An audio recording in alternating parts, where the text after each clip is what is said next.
Hi, ako si Wela. Dili breadwinner.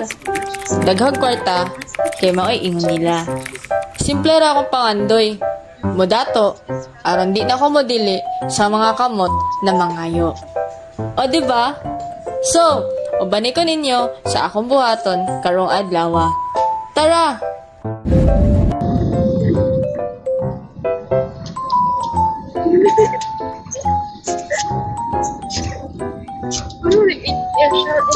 Stay shut.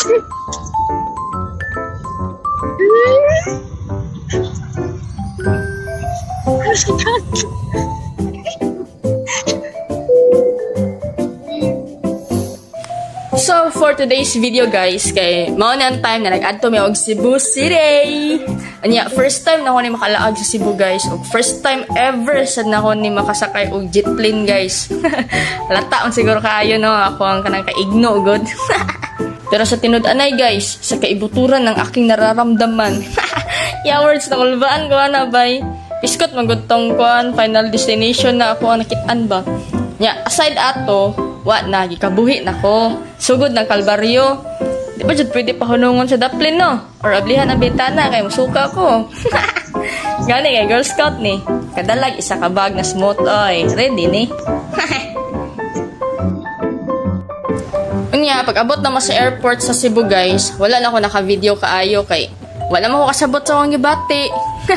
Nangita sa akong CR guys kay nagtiwas ko kuan dito. Anaya.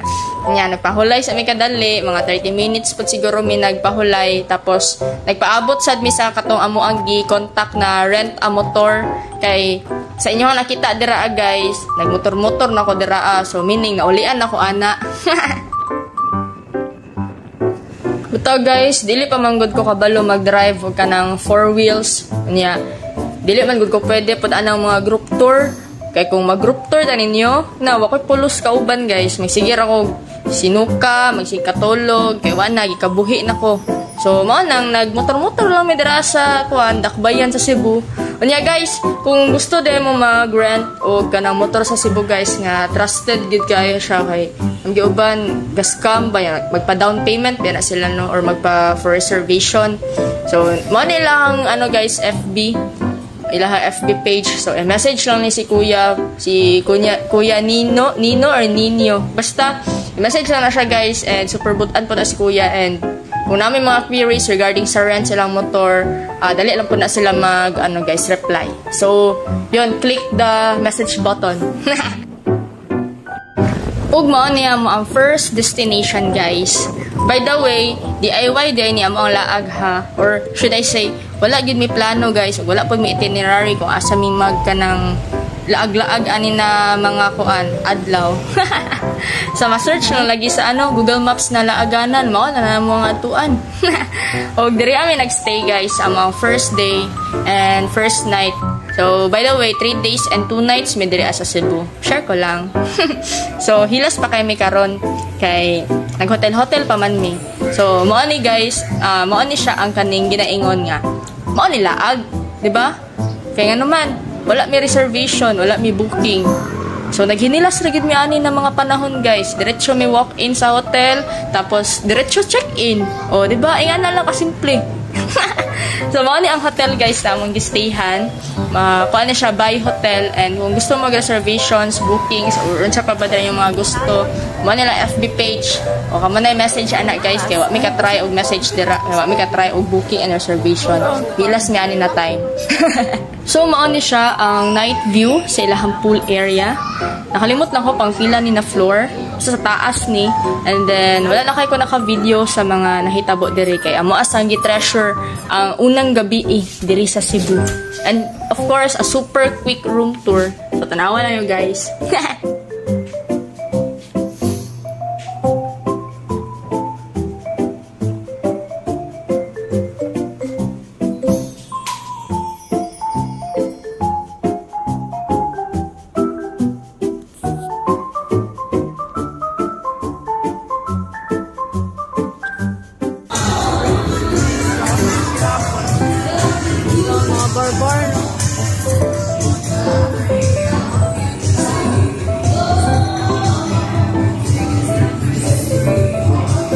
second day sa Cebu guys, and morning view ng Bay Hotel. Charan! So, sayo kayo mi diri guys. Mga 7 AM mi nag-adto diri para ma-capture lang ni na moment kay basin unya ba daghan na kay tao diri magka ng kuan video. So inig video na mo kay maapil na ang tao. So walay lami. Charot. Atay lang kay na landscape mungod na ako ni ba kay abi mungod na ako kanang kuan lang ni char lang. Ako man din i-upload ay. So mao ni siya guys ang view and mao ni amo ang moment diri sa Cebu. Ligo-ligo. Syempre wala kami kakiat-kiat atong gabi kay daghan mga foreigner ba. Syempre mahiya man tayo. So karon mi medyo nakaligo-ligo gyud pag maayo. And amo asang gisulit ang pag-anhi diri and of course amo asang gisulit ang kanang presyo sa among gibayaran diri para dili ta magmahay ba sa tuang gibayad. So mo ni guys ang nahitabo sa mo watch and learn. Sa mo watch and learn.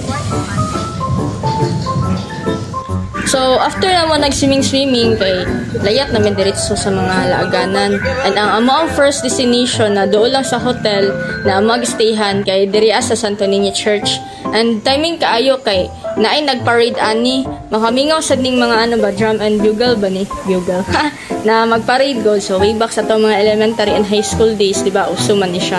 Tapos nagsulod mi diri sa baligyaanan og mga Santo Niño, then nagsulod sad mi diri sa simbahan. Syempre nagpray mi pasalamat sa Ginoo na natagan og chance na makalaag diri sa Cebu, and it's my first time, so very thankful jud kaayo. Then after ani kay nagpicture mi bahala kasta laging inita mga 50 degrees char rapon.